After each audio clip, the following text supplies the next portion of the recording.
तर जय शिवराय शेतकरी मित्रांनो, आज परत आलेलो आहे आपण आपल्या जांभूळ बागेमध्ये आणि आता चौथ्या स्टेजमध्ये आपली बाग आहे। तर बघू शकता तुम्ही अशा पद्धतीमध्ये आपला माल आलेला आहे। काही काही ठिकाणी माल असा लाल आणि काळा दिसतोय कुठे कुठे। तर अशा पोझिशनला ज्यावेळेस माल असतो त्यावेळेस सोनेरी माशीचा प्रादुर्भाव होतो। तर काही काही ठिकाणी आपल्या जांभळांवर पण अशा पद्धतीत जे छिद्र दिसत आहे तर हा सोनेरी माशीचाच अटॅक आहे, कुठे मोठे तर झालेला दिसतोय।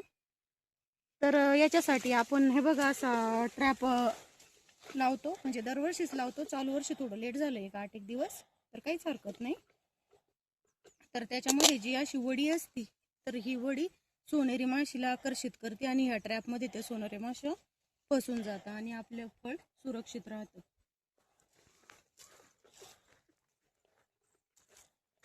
एक 2-3 दिवसापूर्वी आपल्या बागेला स्प्रे पण दिला आपण नीम ऑइलचा। तर बघू शकता किती सुंदर माल आहे आपला।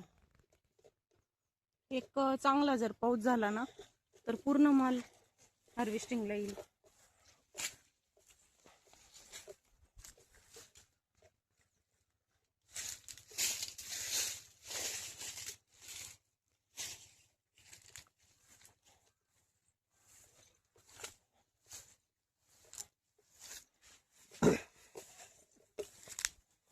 ट्रॅप आहे पण आपण जे ट्रॅप आहे ते नका मग। तर आपण आपले जे झाडं आहेत 250, जवळजवळ 250 झाडं आहेत, तर त्याच्यासाठी एक 30 ट्रॅप आणलेले आहे आणि पूर्ण जांभळ बागेच्या कडेकडेने आपण ते ट्रॅप आज लावणार आहोत।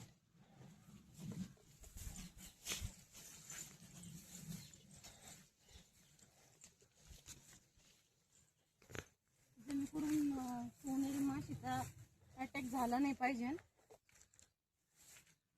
बघा अशा पद्धतीमध्ये हे ट्रॅप आपण, तर अशा प्रकारे आपण जांभळ बागेला असे कडेकडेने ट्रॅप लावत असतो, म्हणजे दरवर्षीच लावतो आणि त्याचं चांगल्याच प्रमाणामध्ये आपल्याला सोनेरी माशीपासून संरक्षण होतं आपल्या बागेचं। तर जर तुम्हाला आपली जांभळ बाग आवडत असेल तर नक्की लाईक, शेअर, सबस्क्राईब करा। धन्यवाद।